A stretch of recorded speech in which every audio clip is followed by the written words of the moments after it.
well as pension funds.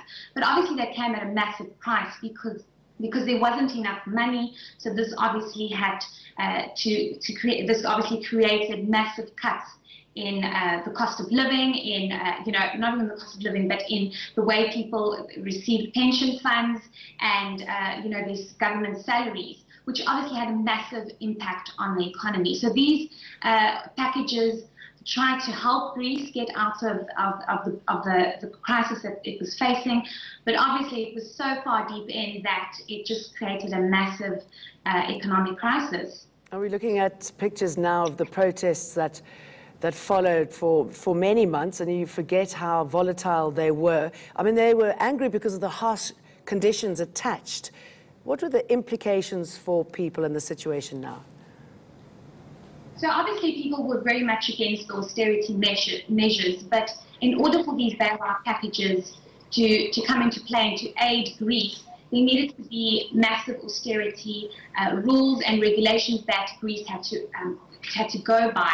But obviously the people were angry and the people disagreed with this. And the reason for this is because if you are receiving a certain salary as a government official or a certain pension, that in most cases was helping people study and get by, and this was cut by a massive amount. We're not talking about 50 euro, we're talking about almost 500 euros per pensioner. So people were very against this and very much, they revolted against this. And this is why we saw massive protests, because they were saying that these austerity measures is only putting Greece into a darker hole and into a deeper hole. And this is why we saw people revolting and coming out in the streets and saying, this is not the solution.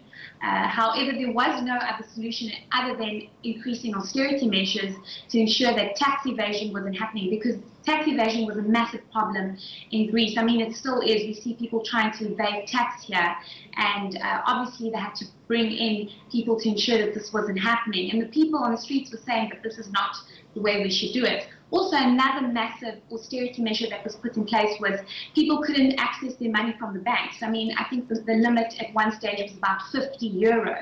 So people were trying to get their money out of the banks, but this couldn't happen because one of the austerity measures was only 50 euro a day. Sometimes it was only per week a certain amount. So these people were completely disagreed with these austerity measures. So as harsh as they were, some of it has worked. Obviously, Greece has turned a bit of a corner, but how many and what sort of challenges still remain?